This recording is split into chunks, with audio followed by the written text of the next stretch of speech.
بسم اللہ الرحمن الرحیم۔ السلام علیکم ورحمۃ اللہ وبرکاتہ۔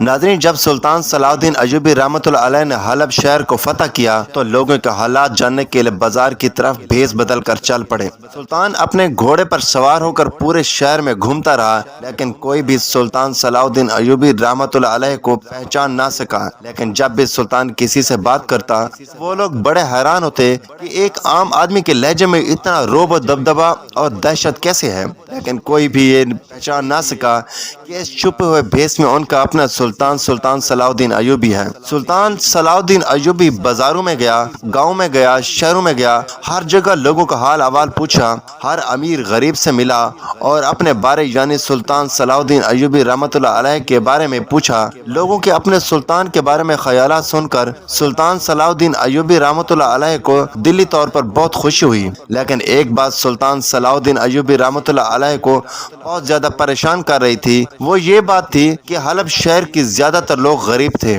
اور ان کے لیے 2 وقت کی روٹی بھی حاصل کرنا بڑا دشوار تھا۔ سلطان بہت سے غریبوں کے پاس مہمان بن کر گیا۔ سلطان کو یہ دیکھ کر بہت غم ہوا کہ ان لوگوں کے پاس کھانے کے لیے کچھ نہیں ہوتا۔ ان کے پاس جو ہوتا وہ سلطان کو دے دیتے، لیکن ان کے اپنے بچے بھوکے رہ جاتے۔ سلطان صلاح الدین ایوبی رحمۃ اللہ علیہ ان کی تھوڑی بہت مدد کر دیتا اور وہاں سے رخصت ہو کر چلا جاتا۔ اسی طرح سلطان صلاح الدین ایوبی رحمۃ اللہ علیہ نے حلب شہر کا ایک ایک چپا چھان مارا۔ ہر ایک آدمی چاہے غریب ہو یا امیر، چاہے دکاندار ہو یا مزدور، ہر ایک آدمی سے ملا اور حال احوال جانا۔ چند دنوں کے بعد سلطان صلاح الدین ایوبی رحمۃ اللہ علیہ پریشانی کے عالم میں بیٹھے تھے کہ علی بن سفیان کی نظر آپ پر پڑی۔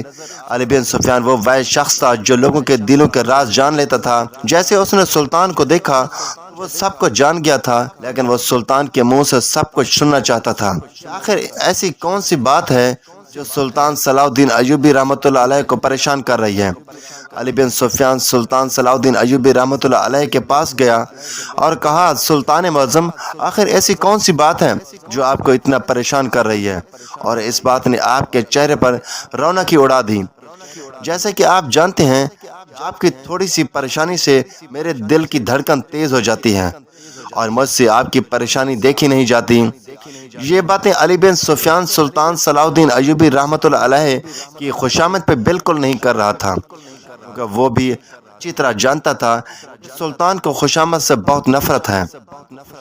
تاریخ گواہ ہے کہ علی بن سفیان سلطان صلاح الدین ایوبی کا بہت بڑا ساتھی اور مخلص تھا، اور بہت سی فتوحات میں علی بن سفیان نے سلطان صلاح الدین ایوبی رحمۃ اللہ علیہ کا بہت بڑا ساتھ دیا۔ سلطان صلاح الدین ایوبی رحمۃ اللہ علیہ علی بن سفیان سے مخاطب ہوئے اور کہا، میں نے ہر شہر میں بھیس بدل کر پورے شہر کا حال احوال جانا، غریبوں کے پاس گیا، ان کا حال احوال جانا، لیکن ایک بات جو مجھے ایک لمحے کے لیے بھی سکون نہیں دے رہی وہ یہ ہے کہ ہر شہر کے لوگ زیادہ تر غریب ہیں۔ وہ بہت محنتی ہیں، ایماندار ہیں اور مخلص ہیں، لیکن ان کے پاس اتنے وسائل نہیں کہ وہ 2 وقت کی اچھی طرح روٹی کھا سکیں، اور میں چاہتا ہوں کہ ان کے لیے کچھ خاص اہتمام کیا جائے۔ یہ سن کر علی بن سفیان نے کہا، سلطان معظم، آپ جو چاہیں کر سکتے ہیں، آپ ان کے لیے روزی کے مختلف ذرائع پیدا کریں اور جو آپ ان کی مدد کر سکتے ہیں کریں۔ یہ سن کر سلطان صلاح الدین ایوبی رحمۃ اللہ علیہ نے کہا، وہ تو میں سب کچھ کروں گا، لیکن میں کچھ ایسا کرنا چاہتا ہوں کہ لوگوں تک میری مدد جلد سے جلد اور مسلسل پہنچتی رہے۔ یہ سن کر علی بن سفیان نے کہا، سلطان معظم، میں آپ کی اس بات کو سمجھ نہیں سکا۔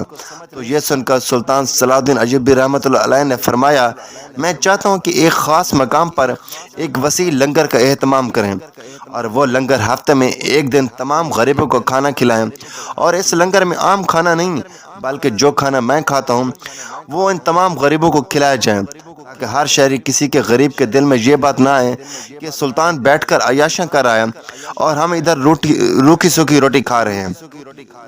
یہ سن کر علی بن سفیان نے کہا، سلطان معظم، آپ کی سوچ بالکل درست ہے، پھر سلطان صلاح الدین ایوبی رحمۃ اللہ علیہ نے حکم دیا کہ خاص جگہ پر لنگر کے لیے ایک جگہ تیار کراؤ اور پورے حلب شہر میں تمام غریبوں تک یہ پیغام پہنچا دو کہ ہفتے کے ایک دن وہ اس لنگر میں آ کر کھانا کھا سکتے ہیں۔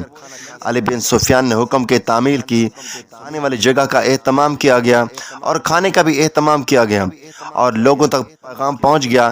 سلطان کے بھیجے ہوئے سواری کے جانور ان غریبوں کو لے کر آتے اور ہفتے کے ایک دن اس لنگر خانے میں کھانا کھاتے اور سلطان صلاح الدین ایوبی رحمۃ اللہ علیہ کو دعائیں دیتے ہوئے چلے جاتے۔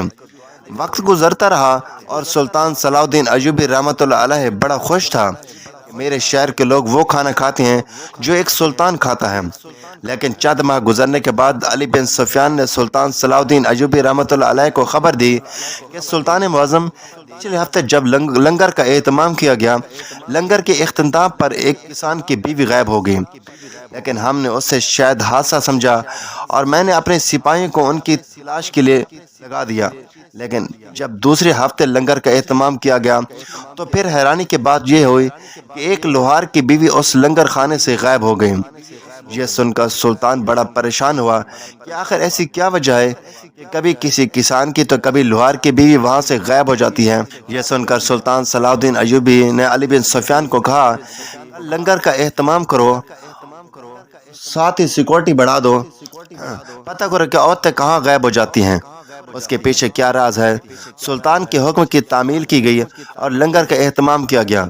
سلطان کے بھیجے ہوئے تانگے اور سواری کے جانور غریبوں کو لے کر لنگر کی جانب پہنچ جاتے۔ کھانے کا اہتمام کیا گیا ہوتا، تمام لوگوں نے کھانا کھایا، لیکن جیسے ہی شام ہوئی تو پھر ایک کمہار سر پیٹنے لگ گیا کہ میری بیوی غائب ہو گئی۔ لیکن سلطان سمجھ چکا تھا کہ میرے اس کام کی وجہ سے لوگوں کے دلوں میں خودداری اور اپنے سلطان کے لیے محبت پیدا ہو رہی تھی، اس لیے اب دشمن کو یہ بات پسند نہیں آئی اور پھر سے کوئی گھٹیا حرکت کرنے کی کوشش کر رہا ہے۔ سلطان نے کمہار سے وعدہ کیا کہ کل تک تمہیں تمہاری زوجہ مل جائے گی۔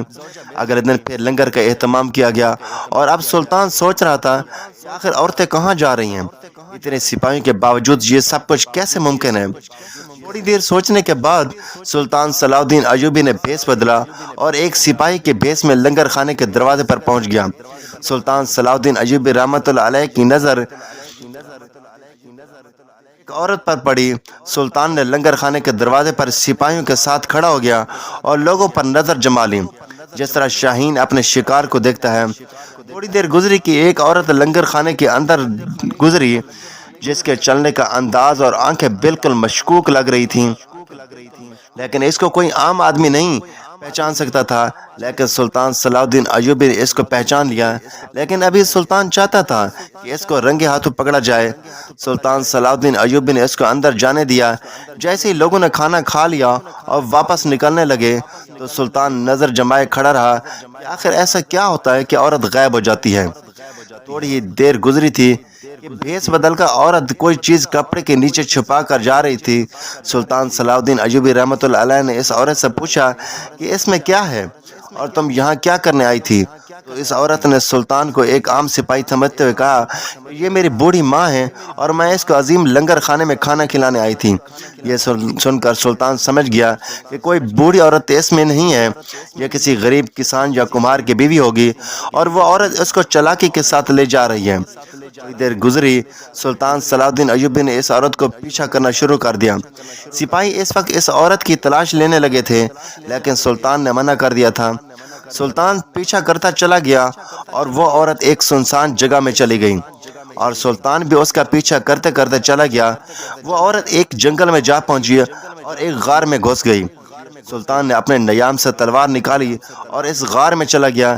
جیسے ہی سلطان غار میں گیا دیکھا کہ پہلے سے وہاں 3 عورتیں رسی سے بندھی ہوئی تھیں۔ وہ خاتون چوتھی عورت کو بے ہوش کر کے لے آئی تھی۔ سلطان صلاح الدین ایوبی نے اس عورت کی گردن پر تلوار رکھی اور پوچھا، یہ تم کیا کر رہی ہو؟ تم گاؤں کی عورتوں کو اغوا کیوں کر رہی ہو؟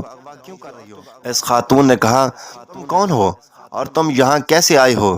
ابھی وہ خاتون سلطان سے ڈرے ہوئے لہجے میں پوچھ رہی تھی کہ ادھر باندھی ہوئی عورتوں کے منہ سے نکل گیا کہ ہمارا سلطان ہماری آنکھیں آپ کو دیکھنے کے لیے ترس گئی تھیں۔